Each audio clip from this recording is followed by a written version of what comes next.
3-4 pikë pyetje, çfarë do ndodh me çmimin e pronës, e dyta, prona në Bregdet apo prona në Tiranë, çfarë po ndodh me bleret që vinë sidomos nga Kosova dhe ku përqendrohen ato, dhe 1/4 që është një prej shqetësimeve, në fakt unë kam parë një studim italian, çfarë ndodh me ndërtimet e mëdha të bëra kudo në Shqipëri në ato zona që sot nuk kanë më asnjë ritëm. Emigrantë të cilët kanë hedhur para për të investuar, pra për të bërë shtëpi për prindrit e tyre, të cilët mbasi prindrit ndrojnë jetë, nuk vlejnë më për asgjë, nuk i shesin dot më. Vlera e investimeve jo në zonat kryesore urbane, por në zonat kryesisht rurale apo quasi rurale, pra në qytetet e vogla, që prej vitit 1991 llogaritet rreth $2.2 miliard, $2.2 miliard, të cilat mund të jenë krejtësisht të shkuara dëm për arsye se nuk mund futen më në tregun imobiliar. Tani po e marr një për një, Ilda, do bien, do ngrihen apo mbeten në vend çmimet? Me një fjalë, se pastaj i hym pjesën e debatit. Do ngrihen. Ilir. Do ngrihen. Do ngrihen akoma. Lea. Do ngrihen. Ka kërkesë? Ka. Po. Do ngrihen me ritme më ngadalta, por do ngrihen. Do ngrihen. Të katërt jeni të bindur që do ngrihen. Po që keni optimist. Shumë, po më shumë se sa e prisja optimizmin. Klodian. Për mendimin tim do bien të paktën në qytete, jo në zonën e Bregdetit. Do bien qytet, po jo në zonën bregdetare. Barbara. Për të mirën tim është përse mos ngrihen se s'kam bler akoma.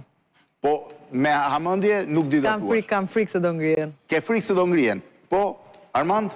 Tirana do bjeri, Bregdeti do vazhdoj do rritet. Tirana do bjeri dhe... 2026 do jetë viti vështirë për tregun imobiliar. 2026? Po. Që tani do filloj do më thënë? Që tani sepse dalin shumë prona nga rivlerësimi. 7 deri në 10.000 prona dalin shitje duke filluar nga janari vitit 2026 që do vënë në vështirësi apartamentet që janë në ndërtim e sipër. Pse dalin shitje? Dalin sepse pronarët kanë pritur të paguajnë më pak taksa nga 15%, 5% që të dalin në treg të shesin. Po. Dhe rivlerësimi e bën të mundur, paguajnë vetëm 5%. Kemi çdo agjenci imobiliare me 10 klientë që presin të dalin treg të shesin, sa po të shfaqet rivlerësimi. 10.000 prona do jenë vetëm në Tiranë, thuat. Unë mendoj që janë rreth 10.000, po ha debat kjo punë. Do vendosin vështirësi tani apartamentet ndërtime sipër, se do ikin një pjesë e likuiditetit nga ballatet në ndërtim, do shkojtë e pronat që janë me certifikat pronësie. Ndërkohë, limitimi keshit, pash një që parlamenti po tenton që në 2027 ta kaloj, do të ta shmang komplet përdorimin e keshit në blerje. Ndikon në imobiliare? Ndikon në imobiliare sepse në realitetin ton një pjesë e pagesave bëhet gjithmonë me kesh. Një pjesë bëhet gjithmonë me kesh? Gjithmonë. Për pjesa ekstra, po themi në raport? Në ndërtime sipër, apo edhe ato që janë me certifikat pronësie, gati gjithmonë ka një pjesë me kesh. Ile, e dakord që mund të bien? Do të thënë, jo do bien, po do vendoset vështirësi shitja? Jo, nuk e mendoj këtë. Unë mendoj që rivlerësimi është një faktor shumë i rëndësishëm në fakt, por rivlerësimi i lartë me në masën 5% që është përcaktuar kësaj radhe, do t'i vlej vetëm atyre njerëzve që kanë në plan të shesin një pronë, o jo gjithë popullatës, të cilët përpara kur ka qenë 1%, 2% apo dhe 3%, më fale, bënë rivlerësimin edhe në qoftë se nuk kishin plan ta shisnin pronën e tyre. Rivlerësimi është i mirë sepse formalizon tregun. Pronat imobiliare nuk shiten me kesh, me ligj nuk lejohet. Nuk lejohet të bëhet me kesh. Duhet që pronat të sillet në vlerën e tregut që mos ketë fenomene të tilla si ato shmanget për cilat po fliste Armandi. Pastaj që keshi në Shqipëri qarkullon edhe banka thot më shumë se gjysma është me kesh. Banka po thot që s'duhet të shpenzojë më shumë se 500 euro.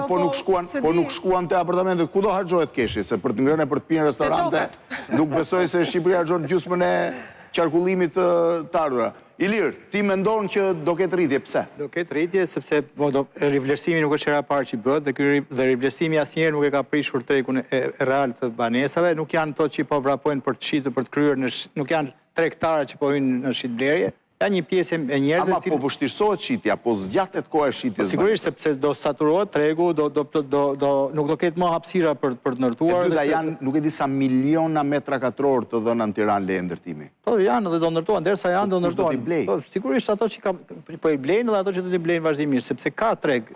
Shqipëria, ne e shohim, sepse kjo ka ndodhur shumë shpejt këtë ndryshim. Dhe ne e shohim Shqipërinë para 5 viteve ose 10 vite kur tregu ishte i mbyllur, kur ishim ne që i blinim njëri tjetrit, dhe kjo ka ndryshuar tërësisht. 15% janë jo rezident. Që do thotë që 85% janë rezident në Shqipëri. Dhe ato që po vinë rrotull dhe po kontrollojnë janë shumë më tepër se 15% sot në treg. Po çfarë janë këta jo rezident? Janë shumë kategori. Kategoria parë nuk janë më pensionistët, sepse ne jemi referuar ndoshta vetëm për Bregdetin për pensionistët, po janë ata të cilët kanë dalë nga tregu i tyre në moshën 50-55 vjeç, po nuk janë pensionistë. Janë freelancer që ndryshojnë stilin e jetesës tyre dhe duan të jetojnë në një vend i cili të ardhurat të tyre marrin më vlerë. Unë blerësit kryesor ti 15% që janë shqiptarët e Kosovës.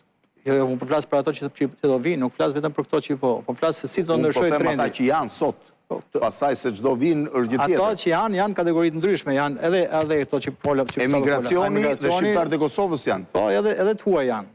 Sa janë të huaj? Nuk e kam dot përqindjen që ta them, po janë edhe të huaj. 3-4% janë të huaj në Tiranë, Bregdet kam shumë. Të huaj çfarë të huaj? Të huaj, jo shqiptar që janë jo rezidentë në Shqipëri, jo shqiptar Kosove. Të huaj në Tiranë janë 3, maksimumi 4%. Në Bregdet kam shumë çek, polak, ukraina, Po, Edi, ka pasur gjithmonë kur çmimet kanë qenë pak më të ulta. Po, me rritjen e çmimeve nuk e di, a afrohen apo largohen? Nuk blenë me 2.500 euro, deri 1.500 euro blenë në mas. Kalove 1.500 bëhet shumë e vështirë të blej dhe i huaj në Bregdet. Prandaj shet Durrësi, Qereti, Shëngjini. Vlora shet shumë pak të huajt. Pavarësisht zhurmës madhe që bëhet.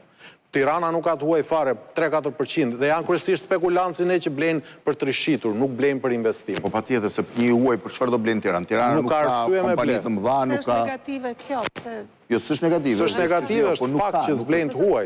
Ne mburemi me faktin që çmimet në Shqipëri, qoftë në kryeqytet, qoftë edhe në zonat turistike, se ato janë që të rreqin më shumë blerësit e huaj, janë akoma të ulta krahasuar me rajonin dhe si të tilla të përballueshme. Çdo të janë të ulta krahasuar me rajonin. Po në Beograd çmimet fillojnë nga 6.000 euro metri katror. Në Beograd, Alabari që ka ndërtuar dhe po shet tani jo Alabari. Ka filluar me 1.500. Zyrtarisht, po patjetër. Edhe këtu me 1.300 filloi në Durrës. Jo, filloi me 1.800. Jo, filloi me 1.300 njerë. Tjetër, më mbrapa. Do më dhe nuk është që çmimet, pasaj ta krahasosh një qytet me 1 milion e ca banor, 2 milion Beogradi. Po dhe ne 1 milion jemi në Tiranë dhe është një qytet shumë dinamik, me një kryeqytet me shumë Kush janë blerësit? Lëvizje. Blerësit e huaj po flisni gjithmonë? Në përgjithësi Shqipëri, jo vetëm të huajt. Atëherë, Në Tiranë, e lëm Bregdetin një. Blerësi, shiko, mos harroni se e tha pak më parë dhe zotria, ne nuk jemi më ata që shesim dhe blejmë vetëm mes njëri tjetrit. Kanë kaluar 30 vite që nga 90-ta, bizneset e lindura atëherë janë rritur, janë fuqizuar, kanë mundësi investimi. Fëmijët e atyre biznesmenëve të rinj të 30 viteve përpara janë rritur dhe ata kanë krijuar familjet e tyre, pra ka një shtres. Po ka një shtres, po ke dhe një reduktim popullatës që është reduktohet me 25% për 10 vjetë. Do më thënë, e ke pasur në censun e fundit 2.8 e ke 2.4 dhe kam frikë se shumë e ullët. Trendi po shkon drejt braktisjes, kur njerëzit largojnë nga vëndi, si rritën një sit që shiten? Kjo nuk do të thotë që njerëzit nuk blenë gjithsesi, edhe në qoftë se largohen nga vëndi. Se mendoj që prapë këtu do kthehen. Po se dia kthehen asë, trendi ka treguar që nuk kthehen. Po shojmë shumë që po kthehen, Blendi, shumë, edhe studentë që shkojnë. Është tjetër gjë çfarë perceptim. Me shifra ne jemi 400.000 më pak se sa ishim para 10 vjetësh me censusin zyrtar. Dhe trendi i ikjeve është i madh sepse këtë vit në Gjermani kishte afërsisht 24% më shumë se janë larguar vitin e kaluar me dokumenta.